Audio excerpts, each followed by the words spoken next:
после школы уже хотел поступать в летное училище, но так получилось, что пошел сначала в обычный вуз, да, то есть закончил один из лучших вузов МГУ. Вот, и полетев пассажиром впервые на самолете, я понял, что действительно это то, чем я хочу заниматься в дальнейшем, и уже в планах было именно поступать в летное заведение после окончания института. Денис бережно его похлопает, проверит закрылки. Все давно на автомате, даром, что его первый самолет. Ну вот, вспомнил свои полеты. На этом самом под номером 01811 он учился летать. Итальянский самолет P-2002 Sierra. Вот, это однодвигательный самолет первоначального обучения. Аэродром Мячикова в Подмосковье – это был филиал Челябинского училища Ильич-Луги. Тогда единственной частной летной школы в стране. Отлетав тут 40 часов, доучиваться он поехал в Челябинск. Уже трудоустроился в одну из крупных авиакомпаний России, приехал уже на трудоустройство, и мне было сказано, что поступила информация о том, что в ближайшее время выпускников Челябинского летного училища будут аннулировать. Я был шокирован этим.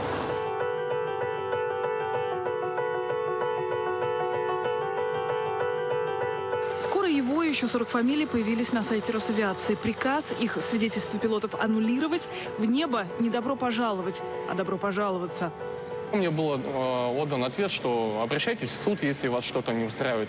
А еще лучше поступайте к нам в государственное летное училище. Мой вопрос был задан следующий, собственно говоря, на какие средства, да, то есть это будет бесплатное обучение, да, то есть он сказал нет, то это будет на общих основаниях. Какая там нижняя граница сейчас? Где-то 150, 130 местами. В районе 4-го там вообще хорошо. Да. Сразу же ностальгия. Прям хочется залезть в кабину, но года 2, наверное, я не садился, как отлетал. Ваш пилот, то есть полет окончен, услышали десятки выпускников. Больше 300 свидетельств уже или вот-вот аннулируют. А ведь многие не просто летают. КВС, командиры. Авиакомпании столичные, региональные, выпускники училища Южно-Уральского университета летали практически во всех самых известных. Когда выходили приказы об аннуляции их свидетельств и дипломов, а многие уже были и командирами, и вторыми пилотами, их снимали с рейсов и возвращались домой они не за штурвалом, а в качестве пассажиров. Столь радикальные меры в Федеральном агентстве воздушного транспорта объяснили заботой о безопасности полетов. Вот, казалось бы, куда мощнее аргумент. Ноябрь 2013-го в Казани разбивается Боинг 737. 50 погибших.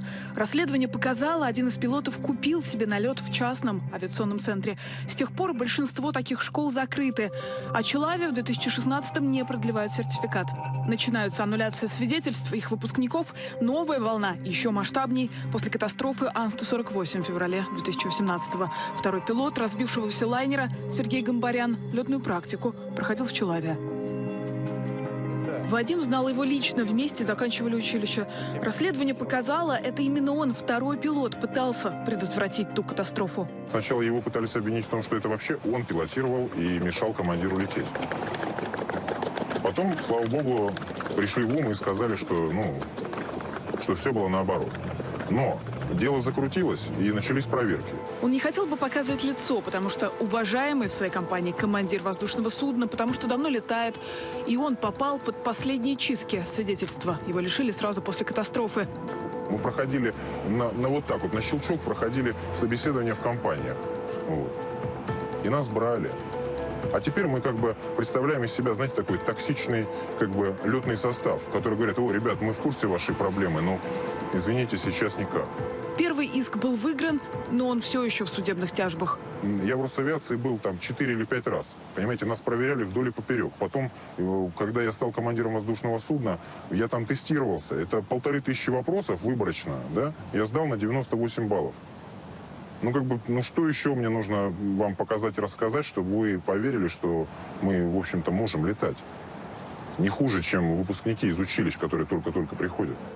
Вадим объясняет, весь труд вырастить летчика, где бы он до этого не учился, все равно берет на себя авиакомпания. И она отвечает, если что-то не так. Ты выходишь со 150 часами и говоришь, я летчик, приходишь в авиакомпанию, и тебе объясняют, что ты, ну, как бы летчик, ну, такой, знаете, полуфабрикат, котлета. Из тебя еще лепить и лепить. Поставили в соответствие знак равенства между наличием государственного диплома, да, и безопасностью полетов. Но в Росавиации уверены, только в госвузах ведомство может проконтролировать, насколько качественно там обучают будущих пилотов. Платный уровень подготовки вот, пилотов, он все равно ниже того уровня, который дает государство. Вот люди, если не могут поступить в бюджетное учреждение по баллам ЕГЭ, либо по аттестату, они пытаются найти упрощенный способ. Вот упрощенный способ был как раз эта платная форма обучения в Челябинском летном училище гражданской авиации. Но опыт трагедий с самолетами эту логику подтверждает далеко не всегда. Ну да, участник там, может быть, он выпускник Челябинского училища. Ну при чем здесь это? Ну а следующая катастрофа будет с выпускником Бугурусланского училища. Или САСовского училища. Вы будете закрывать эти все училища? Андрей Литвинов, правдоруб, и Анфан Сирибль, гражданской авиации, отличник Аэрофлота и командир Airbus 320. Всегда говорил вслух и на камеру, проблем в гражданской авиации много. Вы свои личные отношения выясняете там как-то по-другому. Без ущерба российской гражданской авиации. Нам и так тяжело. У нас и так не хватает летчиков. Мы все работаем в напряженном режиме. Притом во всех авиакомпаниях страны. Дефицит пилотов, нагрузки, а тут от коллег требует «переучись». Росавиация предложила всем лишенцам пройти обучение снова и за свои деньги в филиале Санкт-Петербургского университета гражданской авиации. Как все, почти 3 года, но можно быстрее. Поступить на общих основаниях. Дальше для них сделать индивидуальный план обучения с учетом первоначального образования. И может быть, у них может быть сокращение выпуска и сокращение обучения на 1 год. То есть они могут обучиться за 1 год 10 месяцев. На сегодняшний день никаких укороченных программ, они не предусмотрены законодательством. Даже тем, кто уже давно командиры и с огромным налетом, предлагают смириться и тоже снова пойти учиться. Все равно очередь на аннуляцию, говорят, дойдет и до них. Либо, по крайней мере, пока прекратить временно свою трудовую деятельность до окончательного решения, чтобы их аннулировать, если они понимают, что у нас же есть прийти с повинной, да? Но ребята сейчас летают и думают только об одном. Не думают о работе, не думают о безопасности, а думают о том, что как бы не потерять ему работу. Но это же неправильно, это же несправедливо. Чему меня можно сейчас учить в этом САСовском училище, куда нам всем предлагают дружно пойти, управление летной эксплуатацией, да? То есть я сейчас с налетом командирским, да, и 4000 часов налета приду, сяду за парту и буду слушать основы аэродинамики там, да, или устройства двигателя авиационного. Члуга учились по программе среднего и дополнительного профессионального образования, то есть изучали только профильные предметы, без истории или математики, которые человек с дипломом вуза и так уже проходил. Те дисциплины, которые преподают в любом учебном заведении в России, то есть это воздушное право, авиационная безопасность, безопасность полетов, да, то есть летная эксплуатация воздушных судов, в общем, аэродинамика, навигация, метеорология. Свидетельство – это как водительские права есть у каждого пилота. Их выдает не школа и не вуз, Росавиация. И только после тщательных проверок и тестирования. Три основных документа, которые нужны для трудоустройства в авиакомпанию. Это пилотское свидетельство, это диплом, это медицинское заключение и знание английского языка на 4-м уровне. Вот все 4 документа базовых для работы в авиакомпании у меня имеются. Но, тем не менее, я признаюсь Росавиацией не пилотом и не имею права осуществлять полет. Денис, как и многие, пошел в суд. Ничего не добившись, переучился в Белоруссии. Но и это свидетельство, похоже, не вернет его в небо. По нашей информации, в этом году, начиная с этого года, 2019 года, нам не будут продлевать в Беларуси наше свидетельство пилотов. Не дают ни переучиться здесь, ни, соответственно, продолжить свою летную подготовку уже где-то в другом месте.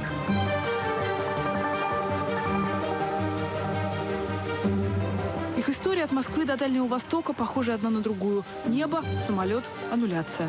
Открыл этот сайт, проверил и действительно нашел там свою фамилию. И ваши ощущения? Какие мои могут быть ощущения? Естественно, это был полный шок. Виталий Добрынин 25 лет в небе окончил Институт гражданской авиации в Киеве, потом много лет бортинженер в Чилаве, переучился на линейного летчика и несколько лет летал вторым пилотом в дальневосточной авиакомпании «Аврора».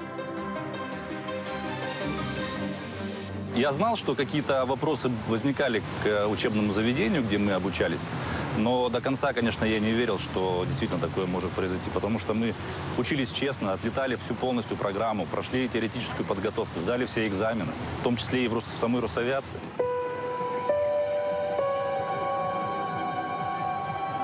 Их спустили на землю с одинаковой формулировкой за предоставление недостоверных данных.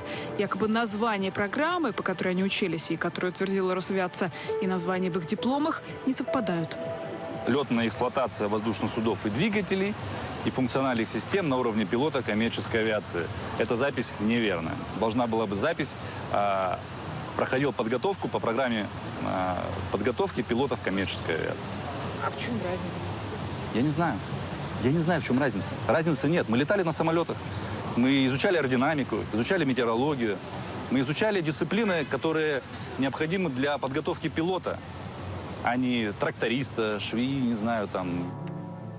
Проиграв все суды, Виталий и коллеги записали коллективное обращение. В одной только «Авроре» летных свидетельств лишили 12 человек. Наше обращение и поддержка наших профсоюзов летных сыграли свою роль в создании вот этой программы по переучиванию штурманов и бортинженеров. Она была подписана в октябре прошлого года. Но Виталий переучиться в России не успел. Продав все, что можно, улетел в США. Тут вот видите, фотографий нет. Но зато есть рост, вес и цвет глаз. Майами. В Америке он прошел частную летную подготовку и сдал все экзамены на Airbus 320. Даже стал, ну, скажем так, выше, чем был до этого по рейтингу летной подготовки. Свидетельство пилота FAA США, оно дорогого стоит. На самом деле открывает дорогу в любую авиакомпанию.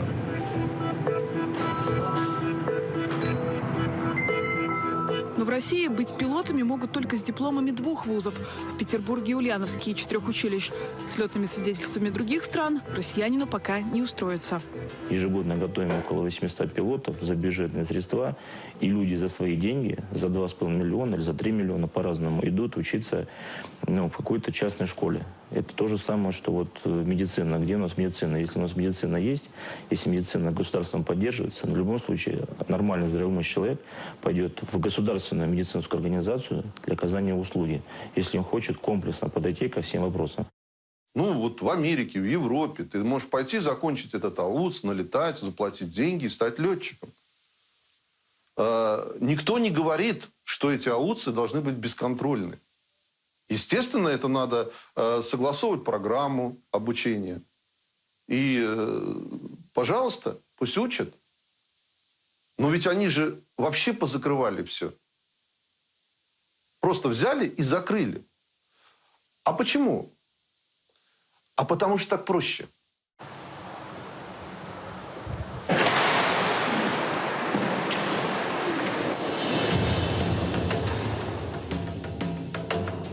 Приходится приезжать сюда, контролировать работу, что-то делать, поддерживать, ремонтировать.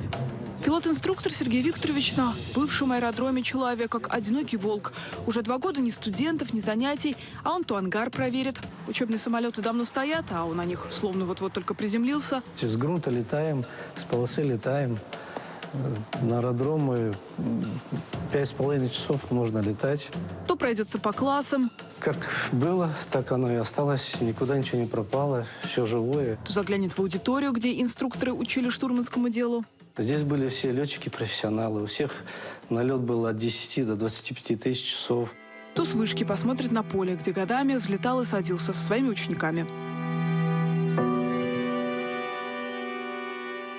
Вот наша стояночка, наши ангары, наш летный класс летний.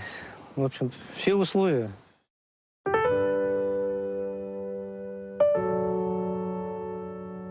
Тряхнем стариной? Да, попробуем. На тормозах. Стояночный тормоз. Николай, он просил изменить имя и закрыть лицо. Окончил авиационный вуз в Москве, но еще студента понял, без неба никак. из всех учебных заведений выбрал Челавия. Начинал, как и все курсанты, с этого тренажера. Теплицы помню, деревню тоже припоминаю. Где-то здесь вот. Если сейчас бы полетать наяву. Да. Сейчас Николай летает на большом авиалайнере вторым пилотом. У них все-таки там метры, а у нас 70-80 сантиметров. Сантиметров, да. У меня 15 метров от высоты. Принятие решений на выравнивание. Ну что, сердце не ёкнуло? Нет, немножко ноги дрожат. Диплом ему выдали в 2015-м. Образование он получил в Южно-Уральском университете, аэрокосмический факультет. Известный вуз несколько лет готовил пилотов по программе среднего и доп. Образования. В нем учили теорию, практику, проходили на этой базе. Здесь регулярно проходили проверки, им делали замечания, потом недочеты исправляли. С 2009 года приезжала ежегодная комиссия. Не было таких замечаний. Вот. И вдруг они в 2016 году родились все. То есть это явно была предвзятость чья-то для того, чтобы умышленно не давать и продлевать сертификат. Чиновники ведомства приезжали в университет, и, судя по этому сюжету студентов, всем были абсолютно довольны.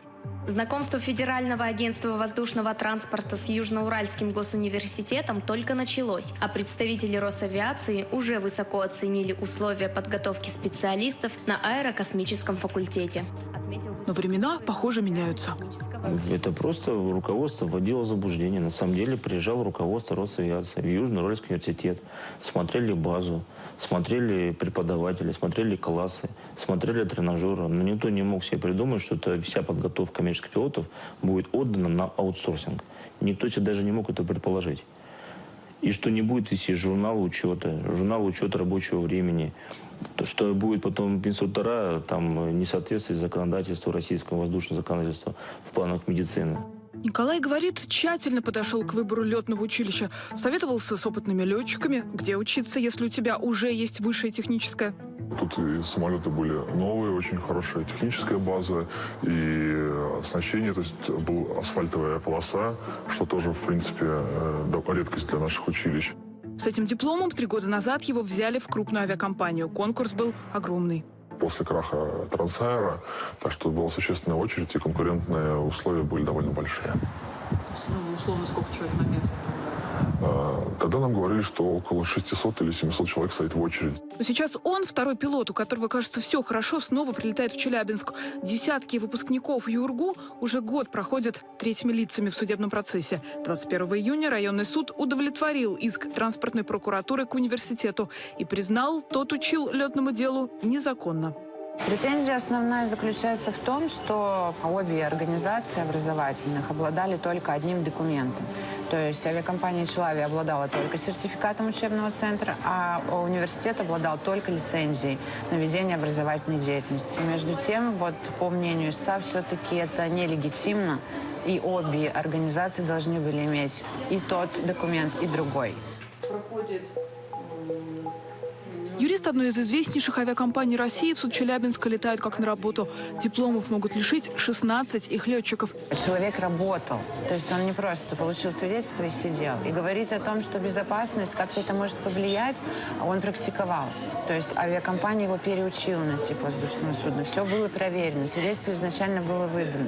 То есть Росавиация признала, что этот человек соответствует, кандидат, тому, чтобы занять должность. Вопреки заявлениям в суде, все программы обучения были утверждены. Вот они за 2011 год, потом 2014. Все с печатью и за подписью от имени Федерального агентства воздушного транспорта. Всего под угрозой лишения дипломов около 80 пилотов. Хотя Николай окончил университет до июня 2016-го, с этого года суд признал дипломы незаконными, но и ему совсем неспокойно. Его дело не подпадает ни под одну правовую норму, а значит, может быть что угодно. Интересует, конечно, вопрос, почему Южноуральский государственный университет учил пилотов 4 года и только, даже больше получается, и только сейчас поднялся вопрос о том, законное это образование или нет. За что их хотят лишить профессии, пилоты не понимают, как разобраться во всей этой казуистике, если даже судьи, кажется, сами в тупике. Пускай сейчас транспортная прокуратура нашла это несоответствие, но уже даже сам Следственный комитет, они признают, что это коллизия двух правовых норм. Потому что у нас как бы мы обучались под эгидой Министерства образования, а все остальные ведомства, они под Минтрансом и Росавиацией. Ну, найдите, то есть уже понятно, что нарушений нет. По правилам одного центр должен быть сертифицирован, по правилам другого нет. Подготовку пилотов регулирует и Воздушный кодекс, и закон об образовании. В этом конфликт. Но точно не вина выпускников. Их навыки летчиков никто за все это время и не перепроверил. Сейчас то, что у нас идет поручение наших заместителей правительства Российской Федерации, это по гармонизации закона образования с Воздушным кодексом, для того, чтобы с воздушным законодательством, потому что можно было гармонизировать, что впредь таких вот ошибок больше никто не совершал.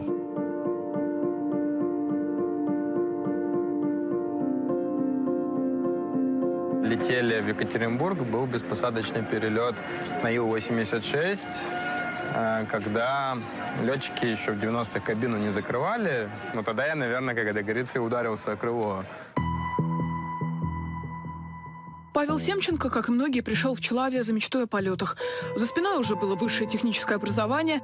Потом он выучился на частного пилота в Хабаровске. Училище в Челябинске закончил с одними пятерками. Подрезали сразу после того, как я прошел собеседование.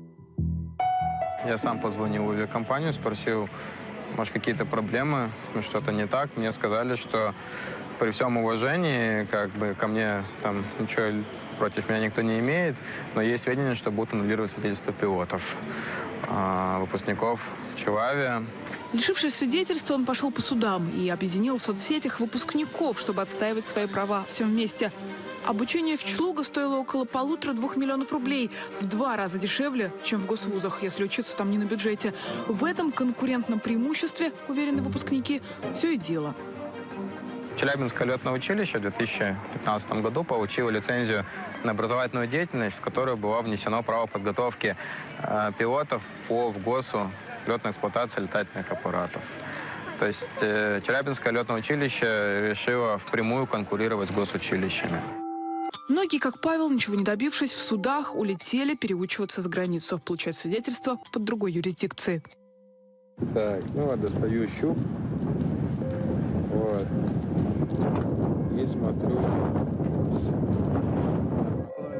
Год назад с семьей он переехал в Израиль. Тут подтвердил свою первую квалификацию, он IT-специалист. Оттуда ездит в США доучиваться летному делу. У меня было 3 свидетельства российских, 1 свидетельство белорусское, и я уже не знаю, что я еще должен сделать, как мне еще доказать свою квалификацию. Я просто думаю, что это никому там не нужно, кроме меня. Мы незаконно учились, мы незаконно там что-то делали. Где же они были, когда мы тратили свои деньги? И потом судебная система говорит, что мы еще и сами виноваты. Это какой-то Салтыков-Щедрин. Такие процессы шли по всей стране, но единства между судьями нет. С 50 судебных процессов где-то треть – это пилоты по многим регионам России, они победили. Суд признал приказы незаконными. У Росавиации отсутствуют полномочия по аннулированию. Некоторые все-таки приняли сторону пилотов и посчитали все-таки правильное указание наименования программы в дипломах. В Министерстве транспорта тоже уверены, в законе нет порядка аннулирования. Это как если бы у водителя отбирали права на дороге без суда и следствия. Но Конституционный суд недавно постановил иначе. И снова все запутались. Без участия государства и нашего, так сказать, высшего судебного какого-то решения ничего не будет. Мы все-таки надеемся на победу в Верховном суде. Ведомство больше года разрабатывает программу по переобучению лишенцев, но пока никаких решений нет. Я каждого призываю, пусть приходит к нам, мы будем общаться, мы это и делаем. И мы знаем все лишенцы. Все, кто лишенцы записываются на прием, кто приходит на личный прием, мы с каждым общаемся. И каждому даем совет. Либо учиться, либо подождать. Ну, мы надеемся, что программа такая будет. Но опять же, что будет дальше, через 2-3 года с этой программой, с этими выпускниками. Цирус, СР-20, летающая Феррари, как ее называют. Он учился в Ульяновском училище, потом переучивался в Челаве и так и не дождался диплома. У училища отозвали лицензию. Тогда Денис Веселков отправился в школу во Флориде. Все хорошо, летим. Система подготовки тут похожа на ту, что создавали в Чилаве, когда студенту разрешают летать одному в кабине, а не с инструктором или с другим курсантом. Когда пилот – это не образование и не диплом, а рабочая квалификация.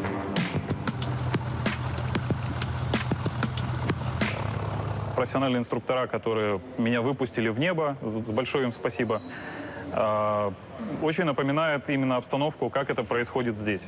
То есть здесь ты обучаешься самостоятельно, летаешь самостоятельно, и когда это происходит, ты ощущаешь всю ответственность.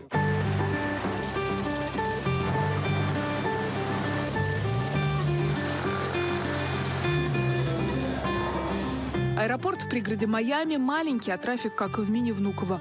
И таких по стране сотни. Управлять самолетом все равно, что водить машину.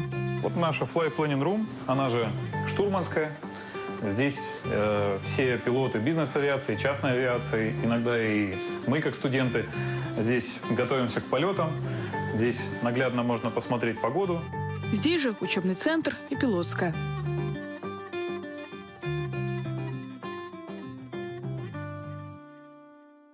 То есть летные школы в Америке, они находятся практически в каждом аэропорту. Здесь преподносят авиацию как средство путешествий, транспорта, но никак не что-то невообразимое. При всей доступности авиации здесь и количестве самолетов, которые здесь летают ежедневно, здесь гораздо меньше инцидентов и катастроф происходит на единицу времени.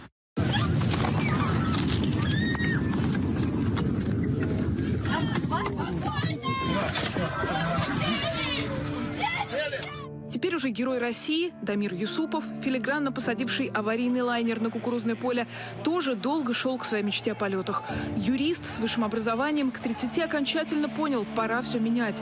С отличием закончил Бугурусланское училище и стал командиром воздушного судна. Хочу пожелать здоровья, выздоровления, тем, кто пострадал, выздоровления, здоровья и все-таки не бояться летать. У выпускников Чилаве похожие судьбы, с той только разницей, что они выбрали не государственное, а частное летное, которое у всех в отрасли было тогда на хорошем счету. Взрослые, состоявшиеся, они все пассионарии, фанатично стремятся в профессию. Конечно, не все нашли силы и деньги переучиться и снова сесть за штурвал. Но будь у них выбор, все, не сговариваясь, хотели бы летать и у себя дома. Многие из нас остались на учебу в Челябинске, не поехали ни в США, ни в Чехии, там никуда. Даже сейчас, сев в кабину, у меня прям сердце учащенно бьется, я прям вспоминаю все свои полеты, то есть на этой машине конкретно.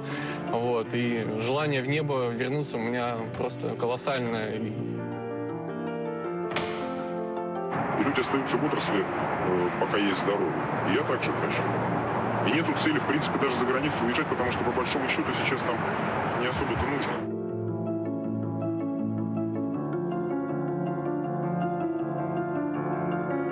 Кто-то в Бауманке учился, кто-то в МГУ заканчивали. Ну, умницы просто-напросто. Что тут? Ну, остается только порадоваться, что были такие слушатели, которые, дай бог, чтобы им летать еще, и сейчас летают. Я думаю, что они оправдывают наши труды.